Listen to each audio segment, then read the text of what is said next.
దినము దేవుడు మనతో మాట్లాడుతున్న అంశం ఏంటంటే ఆర్పజాలని దీపం. ఆర్పజాలని దీపం అనే అంశం దేవుడు మనతో మాట్లాడుతున్నాడు. అందుని బట్టి దేవుడు స్తుతిస్తున్నారు. నరుని ఆత్మ యెహోవా పెట్టిన దీపం. దీపం అంటే ఏంటి? మనం వెలిగించుకునే దీపం కాదు, అది లోకంలోది. కానీ మనుషుల్లో ఉన్న దీపం ఏంటి? దేవుని ఆత్మ. ఆత్మ దీపమై ఈ దేహాన్ని జీవం కలిగినటువంటి దేహముగా వెలిగించింది. ఎందుకు వెలిగించిందంటే, ఒక దీపం వెలిగించుకున్న తర్వాత అనేక దీపాలు వెలిగించవచ్చు. అవునగా చెప్పండి, మీకు అనుభవం ఉంది. ఒక క్రొవ్వొత్తి వెలిగించిన తర్వాత ఆ క్రొవ్వొత్తిని బట్టి వందల వేల క్రొవ్వొత్తులు వెలిగించవచ్చు అక్కడ సమీపంగా ఉన్న వారి కోసం. ఏమండి? అలాగా నరుని ఆత్మ యెహోవా పెట్టిన దీపం. దేవుడు ఎందుకు మానవుని సృజించి నేలమును తీసి తన స్వారూప్యంతో పోల్చి ఆ రకంగా చేసి శ్వాసలతో చేసి నరుని ముక్కులోంచి మరి నాసికారంధ్రం నుంచి జీవవాయువుని వదిలి నరుని జీవాత్మని చేశారు. కాబట్టి నరుని ఆత్మ యెహోవా పెట్టిన దీపము, అది వెలిగించబడాలి, అనేకుల్ని వెలిగించాలని ఆయనకు ఉద్దేశం. ఆమె కాబట్టి భక్తుడు అంటున్నాడు, నువ్వు నన్ను వెలిగించావు కాబట్టి, నీవే నన్ను నీ చేతులతో చేశావు కాబట్టి, నీవే యెహోవా, నీవే నా దీపం, యెహోవా నాకు వెలుగై ఉన్నాడు. ఆమె ఏమన్నాడైనా? యెహోవా నీవే నా దీపం అంటాడే. ఆమె ఆయన దీపం మనలో ఉంది కాబట్టి, ఆయన ఊపిరి మనలో ఉంది కాబట్టి మనం ఏమైనాము? దేవుని ఊపిరై ఉన్నాము, దేవుని దీపమై ఉన్నాము. కాబట్టి మనం వెలిగించబడిన మనము అనేకులు వెలిగించాలి. ఆమె అనేకులు వెలిగించాలంటే మొట్టమొదటిగా మనకు ఒక మంచి సాక్ష్యం ఉండాలి. ఆ దీపానికి శక్తి ఉండాలి. వెలిగించిన ఇతర దీపాలు వెలిగించిన దేవుడు ఆ దీపానికి శక్తి ఉండాలి. అనగా ఆ దీపంలో నూనె ఉండాలి, ఆ నూనెలో మంచి ఒత్తు ఉండాలి. ఏమండి? వెలిగించడానికి పరిశుద్ధాత్మ శక్తి ఉండాలి. నూనెన్న, ఒత్తున్న, దీపం గుడ్డున్న, సిమ్ములున్నా ఏం కావాలి? వెలిగించడానికి అగ్ని కావాలి. ఆ అగ్నియే పరిశుద్ధాత్మ శక్తి. వాక్యం అనేటువంటి నూనెని హృదయంలో, ఉదయమైనటువంటి దీపం గుడ్లో నింపుకున్నప్పుడు, విశ్వాసం అనే ఒత్తుతో ఆ వాక్యంను తీసుకుని దాని ప్రకారంగా ప్రవర్తించినప్పుడు పరిశుద్ధాత్మ అగ్ని నిన్ను వెలిగిస్తాడు. ఆమె అది ఎక్కడ జరుగుతుందంటే సంఘంలో జరుగుతుంది. వెలిగింపబడడం అంటే ఎక్కడ జరుగుతుంది? ఆత్మ సంఘంలో విశ్వాసముతో దేవుని యొద్దకు వచ్చినప్పుడు, సంఘం అనే ఉదయంలో ఉన్నప్పుడు, నీ హృదయం అనే దీపముడిలో నూనెని చేర్చుకున్నప్పుడు, ఆ నూనె విశ్వాసంతో దాన్ని పీల్చుకుని లాక్కుని ఏం చేస్తుంది? వెలుగుని ఇస్తారు. అప్పుడు మన చుట్టూ ఉండే చీకటిని పారదోలుతుంది. ఆమె కాబట్టి మనం ఉన్న స్థలము మనకే వెలుగు కాక అనేకులు వెలుగుమయమై ఉంటుంది. ఆమె మొట్టమొదటిగా ఈ పవర్ మనకు కలిగి ఉండాలి. ఏ పవరు? వెలిగింపబడినటువంటి అనుభవ జ్ఞానం కలిగి ఉండాలి. మొట్టమొదటిగా ఇంటిలో ఒక్కరి గారు ఇద్దరు గారు పిలుచుకుంటానని చెప్పాడు దేవుడు. ఎంతమందిగా పిలుచుకుంటానని చెప్పాడు? ఒక గృహంలో ఒక్కరిగాను ఇద్దరు గారు పిలుచుకుంటానని చెప్పాడు. కారణం ఏంటంటే, నేను ఒకరిని వెలిగిస్తాను, నేను ఒకరిని వెలిగిస్తాను. ఆ ఒక్కరు ఆ కుటుంబం అంతటిని వెలిగించారు. ఇది ఎలా సాధ్యము? వెలిగించడం సాధ్యమా కాదు? అసలు చెప్పండి, వెలిగించడం సాధ్యమా కాదా? దీపాన్ని వెలిగించడం సాధ్యం కదండి, మేము ఇతరులు వెలిగించడం అసాధ్యం అంటారా? చెప్పండి, వెలిగించడం సాధ్యమా అసాధ్యమా? పోనీ దీపం గురించే మాట్లాడుకుంటున్నాం. దీపాన్ని వెలిగించడం సాధ్యమా అసాధ్యమా? మీకు సాధ్యమే. ఎలా సాధ్యమవుతుంది? అందులో నూనె ఉండాలి, మంచి చుట్టూ ఉండాలి, అగ్ని ఉండాలి, అప్పుడు సాధ్యమవుతుంది. అప్పుడు వెలిగించడం సాధ్యమే కదా. అలాగే విశ్వాసులుగా వచ్చిన మీరు వాక్యం అనే నూనెని చేర్చుకుని మీ హృదయం అనే గుడ్డులోనికి విశ్వాసం అనే ఒత్తుతో పరిశుద్ధాత్మ తాకిడి కలిగి వెలిగించుకున్నప్పుడు అనేక దీపాలను, మామూలు దీపాన్ని ఎలా వెలిగించగలవో అలాగే నీవు కూడా అనేక దీపాలు వెలిగించడం అసాధ్యమా సాధ్యం? ఇప్పుడు చెప్పండి. సాధ్యం. ఎప్పుడంటే వాక్యము హృదయంలో చేర్చుకున్నప్పుడు, విశ్వాసంతో వాక్య ప్రకారం జీవించినప్పుడు, పరిశుద్ధాత్మ తాకిడి కలిగి ఉన్నప్పుడు, అనేకులకు సువార్త చెప్పి, అనేకులు మన సాక్ష్యం చెప్పి, అనేకులు మన ప్రవర్తన చూపించి మనం వారిని వెలిగించగలం. ఇక్కడ నూనె ఎప్పుడైతే నీలో ఉంటుందో నీ ప్రవర్తన మంచిగా ఉంటుంది. ఇక అర్థమవుతుందండి. విశ్వాసము ఎప్పుడైతే నువ్వు కలిగి ఉంటావో ఇతరులకు నీ విశ్వాసాన్ని కనబరుస్తావు, అలాగే ఇస్తావు అన్నమాట. పరిశుద్ధాత్మ తాకిడి నువ్వు అనుకుని ఎప్పుడైతే ఉందో నువ్వు ఎక్కడ చేస్తే ప్రార్థన చేస్తే దేవుడి కార్యము చేస్తాడు. తప్పగా వారు అప్పుడు నీ మాటిని మందిరానికి వస్తారు. అప్పుడు వాక్యం చేత వారు వెలిగింపబడతారు. ఆమె కాబట్టి ఇలాగ మనం వెలిగించడం అసాధ్యమేం కాదు. అసాధ్యమైతే దేవుడు ఆ బాధ్యతను అప్పగించడు. కుటుంబంలో ఒక్కరిగా ఇద్దరిగా పిలుచుకుంటారు, కానీ మీరే మిగతా వారిని ఎద్దకి తీసుకురావాలి, వారిని వెలిగించమని చెప్తున్నాడు దేవుడు. ఆమె కనుక దేవుని సన్నిధానంలో మనల్ని వెలిగించినప్పుడు దేవుడు మనల్ని మొట్టమొదటిగా ఎవరిని వెలిగించుకోవాలి? మన కుటుంబంలో ఉన్నటువంటి కుటుంబాన్ని వెలిగించాలి. ఆమె ఊరందరిని తర్వాత మొట్టమొదటిగా నీ కుటుంబంలో వ్యక్తులను వెలిగించాలి. వాళ్ళు దేవుని దగ్గర చేర్చాలి వద్దా? ఇప్పుడు మీరు అన్నం వండుతున్నారు కదా, అలాగే కర్రీ వండుతున్నారు, మంచి కూర వండుతున్నారు. మీరు ఒక్కరే శుభ్రంగా అందరినీ పిలిచి ఖాళీ గిన్నెలు ఎదురెట్టి శుభ్రం తినేస్తున్నారా? అలాగే కడుతున్నారా? పడతాం కదా. ఎందుకంటే కష్టపడి వండిందే వాళ్ళ కోసం, వంట చేసింది వాళ్ళ కోసం, వాళ్ళందరికీ పంచమా? అలాగే రక్షణ జీవితం కూడా వారికి పంచవలసిన బాధ్యత మీకు ఉంది. మీరు వచ్చారు సంఘంలోకి, దేవుడు వంటకం చేసుకుని పెట్టాడు, ఆ రుచిని మీరు అనుభవించారు. ఆ రుచిని ఎక్కడ తెలియజేయాలి? మీరు ఇంటికి వెళ్ళి తెలియజేయలేదు. మీరు ఉన్న వాక్యాన్ని ఎక్కడ చెప్పమంటాడు? మీ పిల్లలతోటి, మీ కుటుంబీకులతోటి, నీ భార్య బిడ్డలతోటి, నీ భర్తతోటి సంభాషణ చేయాలని చెప్తున్నాడు. అవునగా చెప్పండి. సంభాషణ చేసినప్పుడు ఆ రుచిని వారు కూడా తెలుసుకుంటారు. మొట్టమొదటిగా నీ మాట వాళ్ళు వినాలంటే వాళ్ళ దృష్టిని నువ్వు మంచిగా ఉండాలి. నిన్ను ఇష్టపడాలి వాళ్ళు. నిన్ను ఇష్టపడకపోతే నీ మాట వింటారా? ఏమండి ఏంట్రా? మనల్ని వాళ్ళు ఇష్టపడాలి. ఎవరు? నీ పిల్లలు కానీ నీ భర్త కానీ ఇష్టపడాలి. ఇష్టపడి ఏంటి? లోక సంబంధం ఇష్టంగా, శరీర సంబంధం ఇష్టం కాదు. నీ ప్రవర్తనలకు ఇష్టకరంగా ఉండాలి. నువ్వు మాట్లాడే మాట కానీ, నువ్వు చూపించే ప్రేమ కానీ, నీ ప్రవర్తన కానీ, నీ ఆలోచన విధానం కానీ ఎలా ఉండాలి? వాళ్ళ దృష్టికి మంచిగా ఉండాలి. వాళ్ళని ఎక్కడ కూడా నీ నోటి మాటను బట్టి కానీ, నీ కోపమును బట్టి కానీ, నీ ఆలోచన విధానాన్ని బట్టి కానీ వాళ్ళని ఒప్పించకూడదు. ఒప్పిస్తే ఏమవుతాం? మనం ఇష్టపడతామా? ఏమండి? ఇష్టపడతామా? ఇష్టపడము కాదు కదా, శత్రువులుగా ఎంచుకుంటారు. వాళ్ళు ఏం చేస్తారు? శత్రువులుగా ఎంచుకుంటారండి. ఎవరైనా ఒరే మీ అమ్మ గొప్పదే కదని కొడుకున్నాడు కదండి, మా అమ్మ ఆవిడ గురించి నీకేం తెలుసు, మా ఇంట్లోకి వచ్చిన డోర్లు తెలుస్తుంది. అవునా? చెప్తా. ఎందుకంటే శత్రువు అయిపోయావు నువ్వు. బిడ్డ యొక్క గుణగణాలను కనుగొలేకపోతున్నావు. వాడు తగినట్టుగా నువ్వు ప్రవర్తించట్లేదు, ప్రేమను పంచట్లేదు. అర్థమవుతుందండి. మొట్టమొదటి మన కుటుంబీకులు ఇష్టపడితే మన ప్రవర్తన ఊరంతా, ప్రపంచం అంతా ఇష్టపడతారు. చెప్పకుండా దీన్ని మైపరచు. మీకు సంగతి తెలుసా? ఇంట్లో వాడు, ఇంటి పక్కన ఉన్నవాడు దెయ్యమంటే దెయ్యమంటారు, దేవత అంటే దేవత అంటారంట. బయట వాళ్ళు అంటారంట. ఓ భర్త ఓ భార్య గురించి చెడ్డ చెప్పాడు అనుకోండి, సరే వాళ్ళ భార్య అలాంటిదంటారా ఇలాంటిదంటారా, వాళ్ళ భర్తే చెప్తాడు. మన ఊరంతా చెడ్డ చెప్పుకోరా? చెప్పుకోరా? మన ఇంటి పక్కడు మన గురించి చెడ్డ చెప్పాడు అనుకోండి, ఊరంతా చెడ్డ చెప్పుకుంటారు. ఎందుకంటే ఇంటి పక్కన నోటు తిరుగుతుందిరా, మనకేం తెలుస్తుంది? లూటు పట్టలేదు. ఇంట్లో యజమాడు తెలుస్తుందిరా, ఆడదాడు మగవాడు ఎలాంటాడు, ఆడ మనసు కూడా తెలుస్తుంది, మనకేం తెలుస్తుంది అంటారంటరా. కాబట్టి మొట్టమొదటిగా నా వాళ్ళే కదా, నీ ఇష్టానికి మాట్లాడడానికి వీల్లేదు. నా కొడుకులే కదా, నా కూతురులే కదా, నేను పెంచాను కదా, నేను ఏమన్నా పడాలి కదా అని కమాండింగ్తో అధికారంతో నువ్వు మాట్లాడడానికి వీల్లేదు. మాట్లాడావా నష్టపోతావు.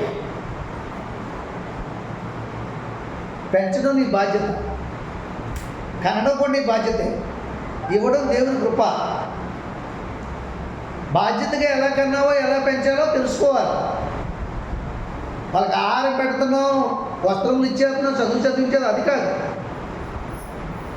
నీ ప్రవర్తనే వాళ్ళు ఇంజెక్ట్ అవుతుంది. ఇంకా చూస్తుందండి, మీరు బూతులాడతారు, మీరు కోపడతారు. మా అనుభవమే చెప్తున్నా మీకు. నేను మార్పు లేనప్పుడు నా ప్రవర్తన బిడ్డల మీద ఎలాగా ఏలుబడి చేసుకుంటూ చెప్తున్నాను మీకు. మీ గురించి అడ్డు చెప్పట్లేదు, మీ గురించి అడ్డు చెప్పే అర్హత నాకు లేదమ్మా.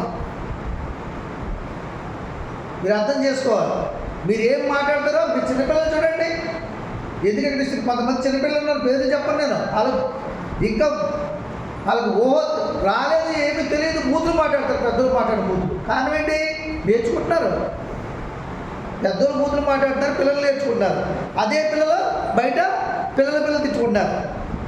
పిల్ల సైతం పెద్ద సైతం వస్తుంది కాబట్టి ఇంట్లో కనుక సంభాషణ లేదని కదా నేర్చుకుంటారా? మంచి విషయాలు నేర్చుకుంటారు.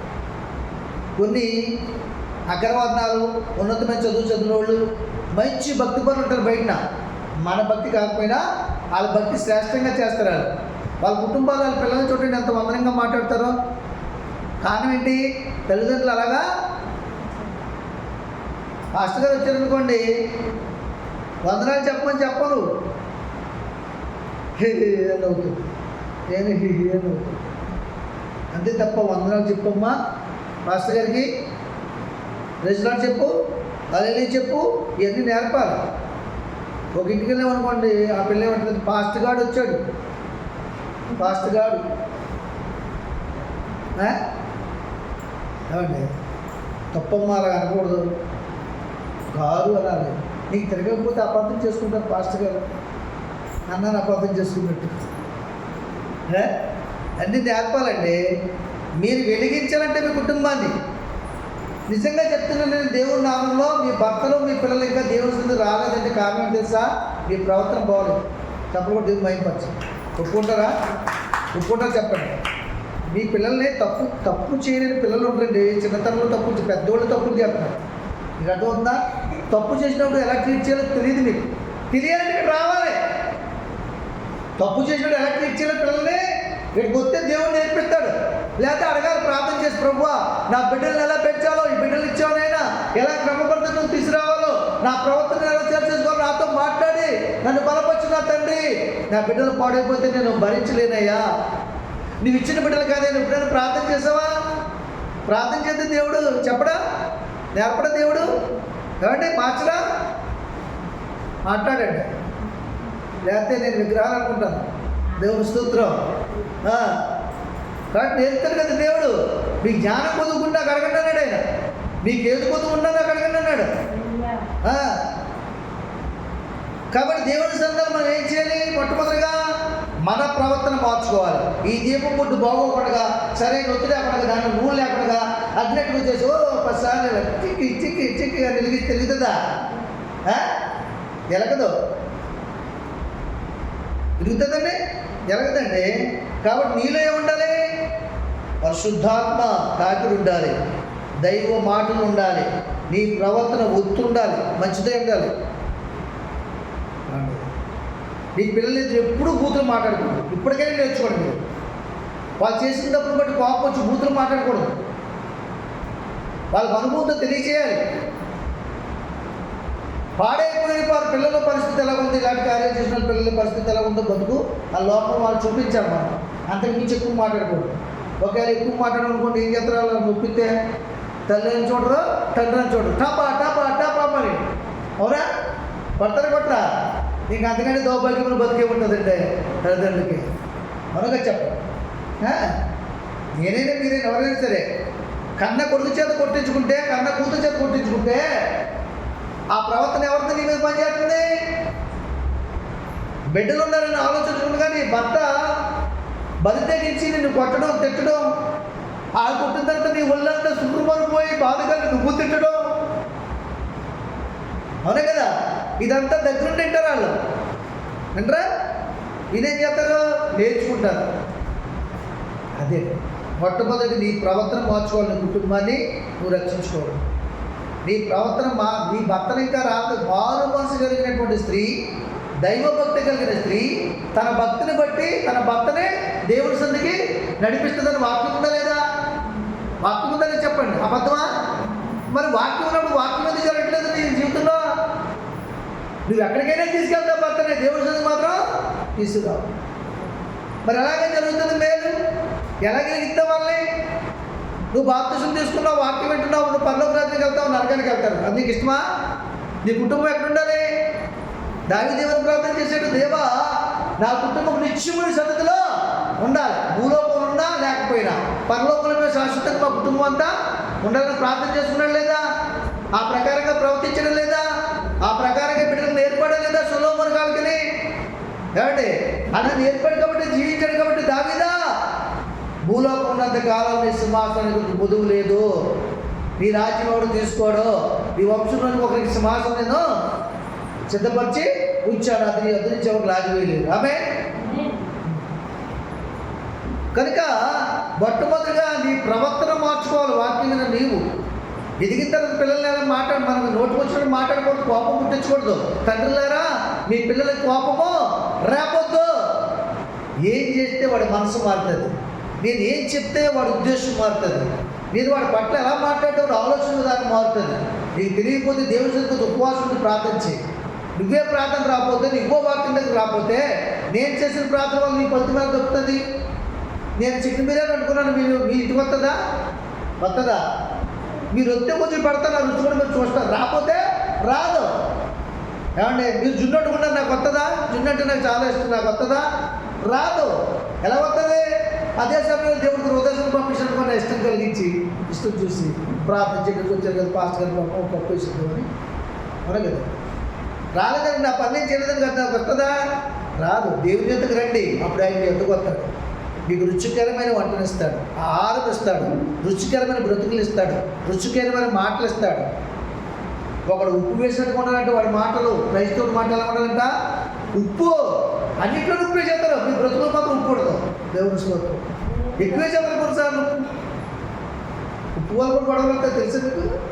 ఎక్కడొస్తాయి చెప్పండి? ఫంక్షన్లో రావు. ఎక్కడొస్తాయి? ఇంట్లోనే వస్తాయి. ఫంక్షన్లో ఎలా కూడా తినేసి వెళ్ళిపోతారు. గొడవ పెట్టుకోవడం మంచిది కాదు, కార్యం గొడవ అయిపోతుంది. కొంతమంది వేసుకున్నారు పెడతారు గొడవ. అలాగే కాబట్టి ఉప్పు వల్ల ఏమవుతాయి? ఉప్పు అంటే ఏంటి? నువ్వేసే ఉప్పు కాదు, దానివల్ల వస్తాయి.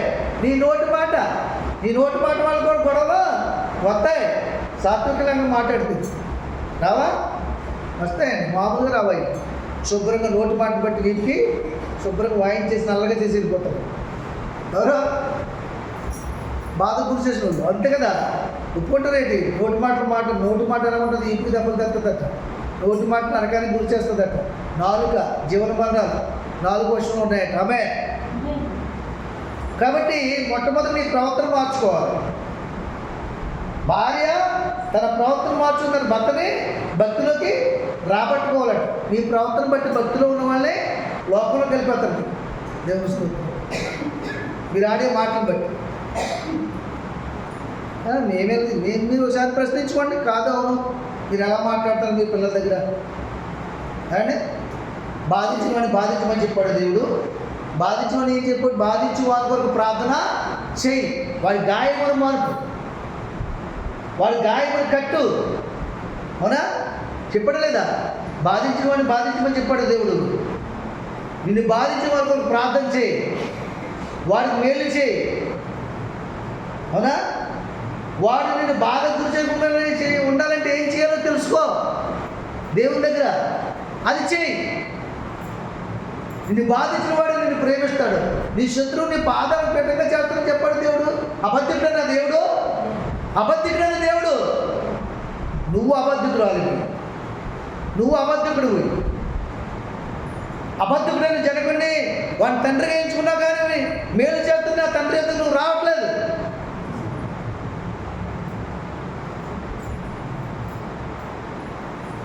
ప్రియ సంగమా, ప్రియ సహోదరులారా, దేవుని సన్నిధానంలో మన ప్రవర్తన మార్చుకోవాలి. నీ ప్రవర్తన మార్చుకున్నా అతను రావట్లేదు అనుకో, అతను ఎలా రప్పించాలో ఆయన తెలుసు. ఆ వాగ్దాన్ని ఇచ్చాడు కాబట్టి తెలీదా? అప్పుడు వారు కనిపెట్టాలి. నువ్వు నేను 7 వారాలు ఉపవాసం ఉన్నానంటే 7 రోజులు అసలేం తెలియదండి, పచ్చి మంచిని కూడా తాగలేదండి, అయినా కార్యము జరగలేదండి. దేవుడు నీ భక్తిని కనిపెడతాడు, నీ విశ్వాసాన్ని కూడా కనిపెడతాడు. అలాగ అనుకోవడమే అవిశ్వాసం. ఏది 7 వారాలు ప్రార్థన చేసిన ఉపవాసం ఉండి, 40 దినాలు ప్రార్థన చేసిన ఉపవాసం ఉండి, అయినా నా వాళ్ళలో మార్పు లేదంటే నీలో మార్పు లేదు కదా. మెయిన్ నీలో మార్పు ఉంటే నీ వాళ్ళలో మార్పు వస్తుంది. ఆమె క్రైస్తవులోనే మార్పు లేదు, ఇతరులు ఎలా మారుతారు? దేవునికి మహిమ కలుగుతారు. కొన్ని సత్యాలు చెప్పారనుకోండి, ఈ ఉన్న 10 మందిలో 3 ఉంటారు ఇక్కడ వచ్చేవారు. చెప్పలు కూడా దేవుని మహిమపరచాలి. నాకు తెలుసు కొన్ని సత్యాలు ఉన్నాయి నా దగ్గర, కుటుంబాల్లో సత్యాలు ఉన్నాయి. ఆ సత్యాలకి ఇప్పుడు చెప్పారనుకోండి, వచ్చేవారు అంతే, సెలవు సీటు. తెలుసు నాకు. కానీ ఎక్కడ చెప్తే చెప్పమంటారా? సత్యం చెప్పకపోతే నేను అబద్ధకుండా అవుతాను. ఎక్కడ చెప్తాను చెప్పండి? ఇక్కడ మోకాలు వేసి అక్కడ చెప్తాం. అది అర్థమవుతుందా? ఇక్కడ చెప్పేవాళ్ళకు తలపక్కన రెట్టిపోతారు మా మీద. తాగుబోతుడు అంటే ఒప్పుకుంటారా? ఒప్పుకుంటాడండి. ఏరా నన్ను తాగుబోతాడంటో, నీ సొమ్ము వెళ్తున్నావా? తాగితే నేను కూతురు పడతాను, నాకు కలుగుతుందిరా, నీకెందుకురా అంటాడండా. కాబట్టి దేవుని స్థుతిలో నీ ప్రవర్తన మార్చుకోవాలి. ఒక స్త్రీ ఎప్పుడూ వాక్యం వినలేదు, ఒకేసారి వాక్యం వింది. ఒక్కసారే వాక్యం వెంటనే ఏం చేసిందంటే తన హృదయాన్ని దేవుడు తెరిచాడు. ఎందుకంటే ఆసక్తితో వెళ్ళింది, ఈ లోక సంబంధమైన విషయాలు కూడా ఆలోచనతో వెళ్ళింది. తన హృదయాన్ని దేవుడు తెరిచాడు. వెంటనే వాక్యం లోపల తీసుకుంది, దేవుని ముద్దంతా కడుక్కుంది, విశ్వాసం ఒత్తు మంచి ఒత్తు తీసుకుంది, పరిశుద్ధాత్మ వెలిగింపబడింది, ఇంటికి వెళ్ళి కార్యం చేసి చెప్పడం దిగువచ్చు. ఆమె ఎవరో చూపిస్తారు చూడండి. అపోస్తలుల కార్యం. నేను చూపించే ముందు ఎవరైనా చెప్పండి, పాస్టర్ గారు కాకుండా. కానీ చాలాసార్లు చెప్పాను ఈ వాక్యం. చెప్పండి, ఎవరైనా చెప్పండమ్మా, చెప్పండమ్మా, చెప్పండమ్మా, చెప్పండమ్మా. ఓదాలని కూడా అనుకున్నాడు. Okay, very good, correct. లూదియా ఎవరు చెప్పరు? అభియా? ఓకే, చూసుకుంటే పక్కన ఉన్నారు కదా. దేవుని స్తోత్రం, మంచిది ఏదైనా చెప్పాడు. అపోస్తలుల కార్యములు చూడండి, మీకు చూపిస్తాను. 16వ అధ్యాయం 13వ వచనం చూడండి. విశ్రాంతి దినమున గవని దాటి నదీ తీరమున ప్రార్థన జరుగును అనుకుని అక్కడికి వచ్చి కూర్చుండి కూడి వచ్చిన స్త్రీలతో మాట్లాడుచుంటమే. అప్పుడు లూది అనే దైవభక్తి గల ఒక స్త్రీ వినిచుండెను. ఆమె ఓదాలను కూడిని అమ్ము తులితేర పట్టణస్తురాలు. ప్రభు ఆమె హృదయం తెరుచును కనుక పౌలు చెప్పిన మాటలందు లక్ష్యం ఉంచెను. ఆమె ఇంటి వారిని బాప్తిసం పొందినప్పుడు ఆమె, నేను ప్రభువునందు విశ్వాసం కలదానని మీరు ఎంచితే నా ఇంటికి వచ్చిండుడని వేడుకొని మమ్మల్ని బలవంతమో చేస్తుంది. ఆమె ఎవరు చెప్తున్నారు ఈ మాటలో?